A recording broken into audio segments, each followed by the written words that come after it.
Shalom saudaraku, kebenaran hari ini, Rabu 31 Mei 2022 berjudul Wisata Abadi. Pada masa COVID ini, kita sudah beberapa tahun tidak pergi ke luar kota atau keluar tempat wisata yang ramai dikunjungi orang. Rasanya, bagi sebagian orang mungkin ada keinginan dengan beberapa orang dekatnya atau keluarga untuk wisata atau jalan-jalan ke luar negeri.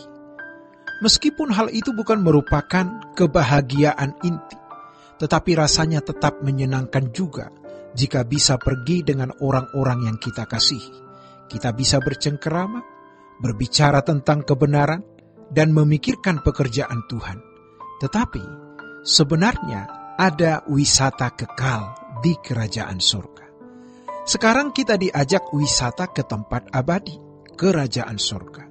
Namun, terkadang ketika mendengar atau membaca masalah hidup yang begitu tragis, jawaban yang kita dapatkan adalah, itu bukan masalah besar. Kalau kamu ingat ada tempat abadi di kerajaan surga, masalahmu menjadi tidak ada artinya. Tetapi bagaimana caranya agar bisa membuka pikiran kita untuk melihat kehidupan yang akan datang, yang dijanjikan oleh Tuhan Yesus, supaya di mana aku ada, kamu ada. Inilah yang Ia janjikan.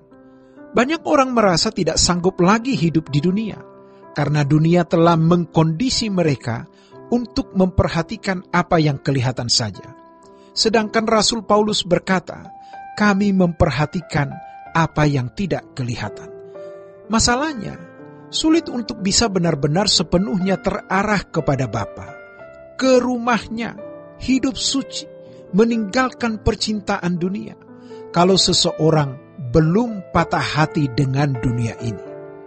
Ini yang saya pahami dan saya alami. Harus patah hati dan kecewa yang dalam dengan dunia ini, baru seseorang bisa mencintai Tuhan dengan bulat sepenuhnya, tanpa batas, dan mengarahkan diri sepenuhnya ke kerajaan surga. Tapi apa momentum seseorang bisa patah hati? Banyak sarana. Ketika seseorang belajar kebenaran dan makin memahami kebenaran dan memiliki hubungan dengan Tuhan, melihat kemuliaan kerajaan surga di dalam iman, keindahan Tuhan, maka dia melihat betapa tidak bernilainya hidup di bumi ini. Betapa agung, betapa mulia kerajaan Allah, sehingga kita bisa melihat kemuliaan Allah. Jadi, melalui kebenaran firman yang kita pelajari, itu mencelikkan mata kita, melihat kemuliaan Allah, keindahan persekutuan dengan Tuhan. Dengan mata iman yang dibuka melihat kerajaan sorga, kita melihat tragisnya hidup ini, tidak bernilainya hidup ini. Kita bisa kecewa terhadap dunia. Ditambah lagi dengan jika kita melihat keadaan orang-orang di sekitar kita dan keadaan kita sendiri yang banyak bermasalah, yang tidak ada kenyamanan, membuat kita patah hati dengan dunia. Dan pengalaman-pengalaman pahit yang kita alami itu bisa membuat kita bunuh diri, yaitu menghabisi daging, nafsu, dan percintaan kita dengan dunia.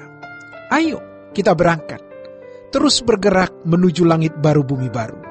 Untuk itu berubahlah.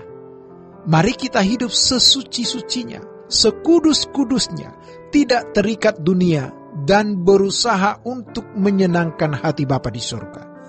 Pahamilah apa yang bisa menyenangkan hati Bapa. Ketahuilah, mengertilah, kenalilah proyek pekerjaan yang Bapa percayakan kepada kita masing-masing untuk kita penuhi. Dengan demikian, kita mempersiapkan diri ke surga.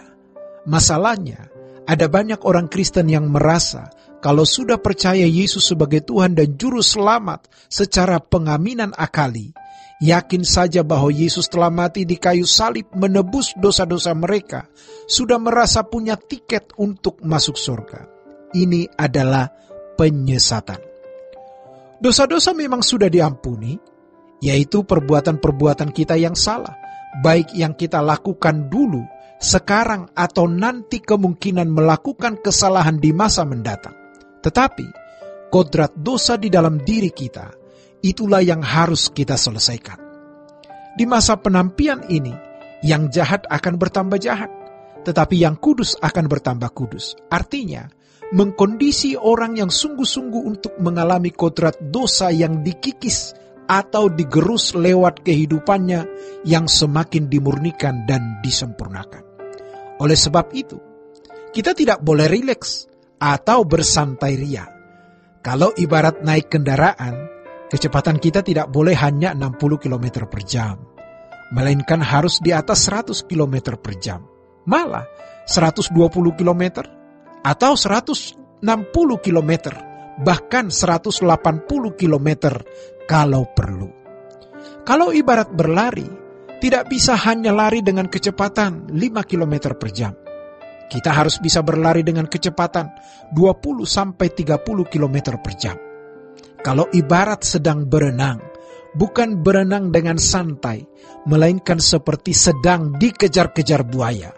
Jadi, tidak bisa rileks atau perlahan-lahan dilakukannya, melainkan harus dengan kecepatan tinggi atau upaya maksimal.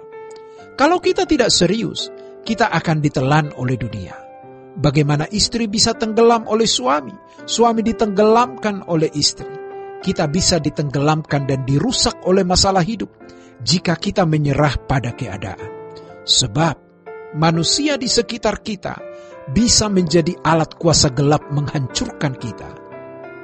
Makanya, kita harus terus melekat dengan Tuhan. Demikianlah kebenaran hari ini. Tuhan Yesus memberkati. Sola Gracia.